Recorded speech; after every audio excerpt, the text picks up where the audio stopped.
Greetings, ladies, gentlemen, and the rest of you. Jolly Scholar 888 here. I'm embarking upon a short series of dispatches dedicated to blockchain and cryptocurrency technology and the world news that involves this sector. It's a continuation of my blockchain to metaverse series that I'm going to publish every Wednesday. These dispatches will consist of brief updates on what is going on in the crypto sector. I will also be finishing my educational blockchain metaverse series and take up where I left off with the altcoin explosion. If you don't know what an altcoin is, you will soon. In the description below are links to my last two dispatches on the Crypto Wars videos. And I think they're extremely relevant still today, so you might want to at least scan through them. Things have definitely heated up since then. And this is a great segue to our first influencer, Guy at the Coin Bureau. I've said this before in my earlier crypto videos, that if you only have time for one influencer to follow in the crypto sector, Guy is the one, without a doubt. You will not only learn about cryptocurrency, you will learn more about what is going on in the global economic and political sectors than from watching almost any other news source. I'm serious. Even the business-focused networks rarely do work as good as Coin Bureau in either the economic sector or the political sector, much less the crypto sector. One reason for why Coin Bureau covers so much on the global economy and global events is because they have to.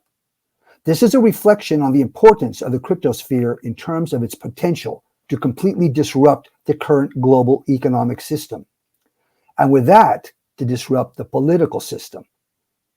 So the reason that Coin Bureau has to look at those sectors closely, the social, the economic, the political, is because those sectors are coming down hard on cryptocurrency. They're looking at cryptocurrency. So if you want to know what's going on in cryptocurrency, you have to look back at them. And Coin Bureau is the best at doing that.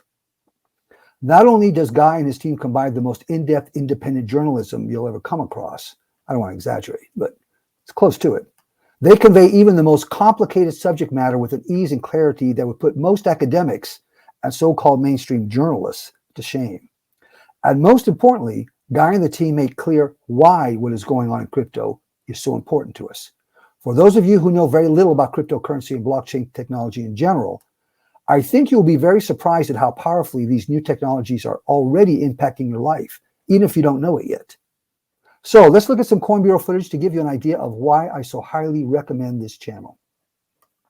All the way back in August 2019, BlackRock, the world's largest asset manager, published a research paper co-authored by Stanley Fischer, the former vice chairman of the Federal Reserve.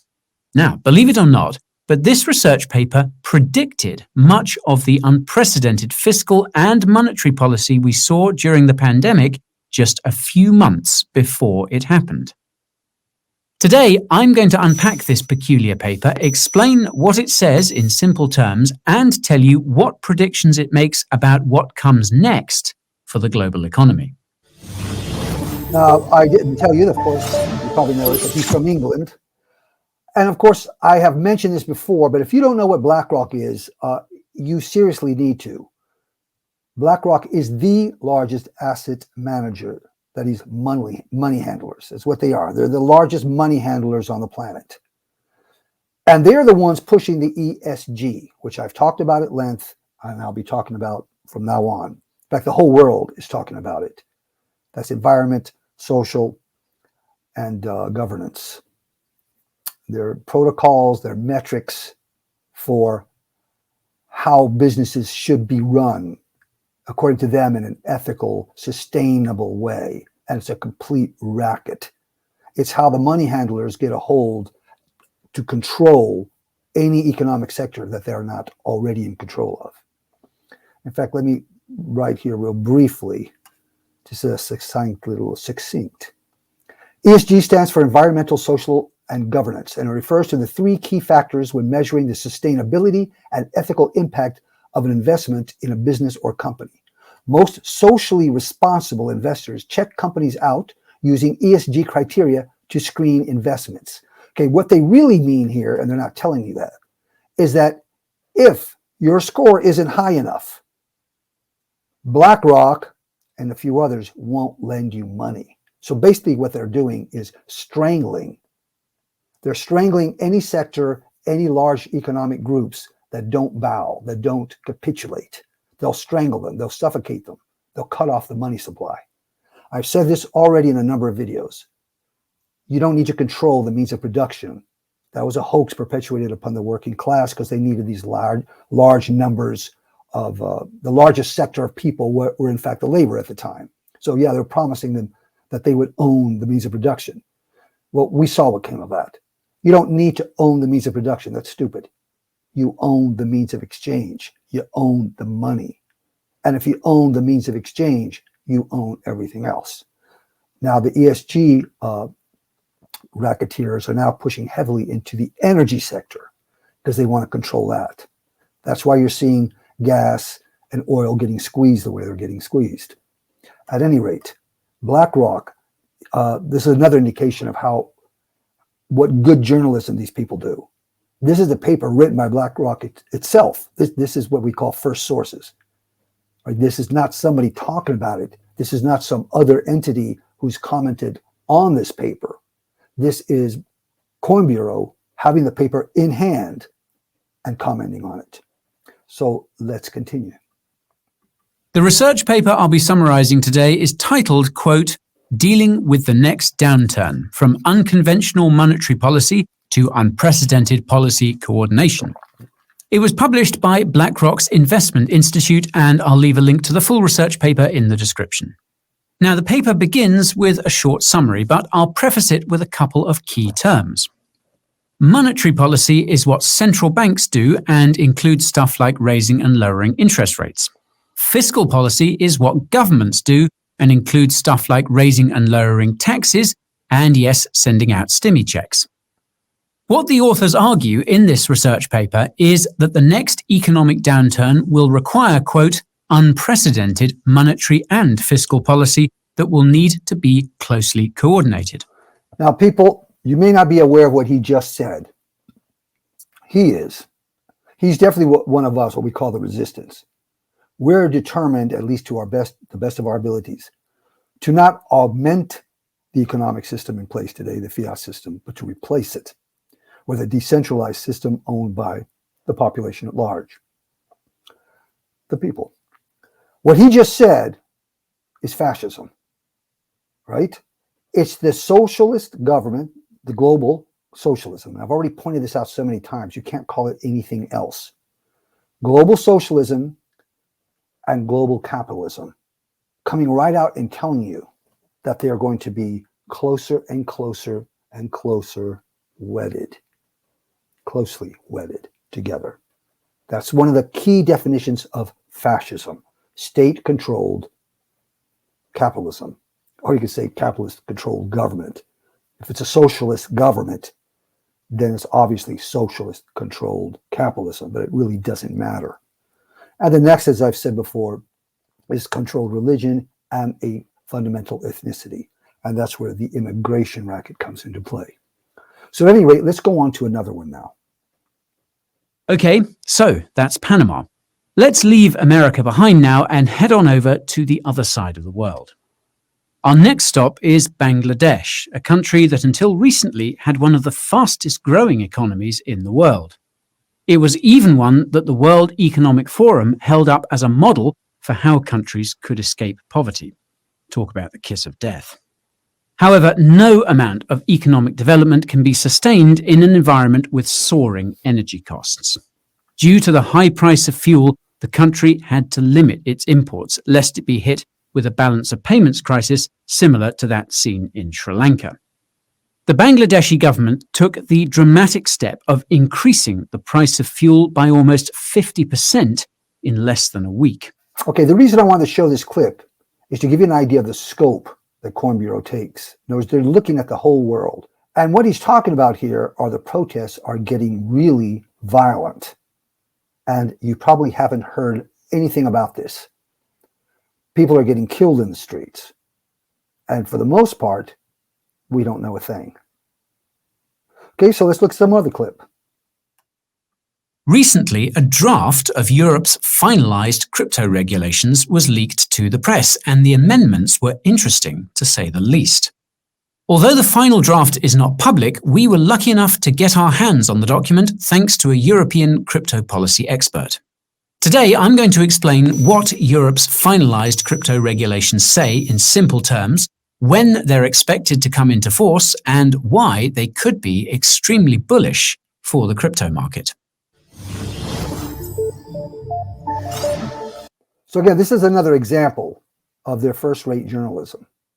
It's only a few weeks away. One of the most consequential crypto events to date is almost upon us.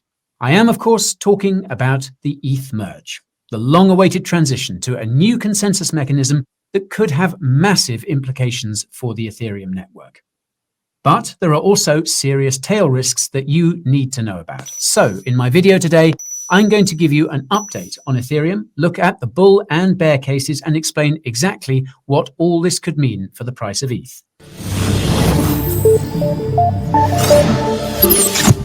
So lest you think that he doesn't actually talk about the mechanics of cryptocurrency, he absolutely does in detail. This is about the Ethereum merge. Most of you probably don't know what that is, but Ethereum was functioning on what they call proof of work. I talked about that in an earlier video. In fact, that's one of my first videos of blockchain and metaverse. And this is the big split that Ethereum has been undergoing, where they go off of proof of work and onto proof of stake. And part of this is in fact driven by ESG, which many of us find to be very problematic. Ethereum is I've done a good video on it. It was groundbreaking. It took cryptocurrency to a completely new level, and it opened the door for what we call the altcoin explosion. It's really Ethereum that now put smart contracts on the blockchain. I've talked a lot about that, so I won't talk about it here, but let me give you just a little more example of this discussion. Yeah. The VDog himself also replied, saying that he too voted for it. So, it's clear. Social slashing, right? Well, it's definitely not an ideal solution. You're effectively telling validators that they should risk violating sanctions or have their stake slashed. If these were the likes of exchanges, for example, then it's the innocent users who'll see their deposits lost. See, he goes into really interesting detail at every level. Again, there are many videos that are more mechanical. How does blockchain work? There's tons of those. But I wanted to give you an idea of the scope, because that's really what's so interesting about Coin Bureau and why I recommend it so highly. You can get all of the mechanics, all the detail, as much detail as you want. Just follow the links. So as far as how cryptocurrency works and what it is. And then you also get this broad panoramic global scale approach, as you saw with the earlier videos. They also, by the way, have a Spanish and let me just get this. En este video vamos a mostrarte una lista con los 6 mejores exchanges de criptomonedas. Vamos a compararlos unos con otros y vamos a analizar sus pros y sus contras.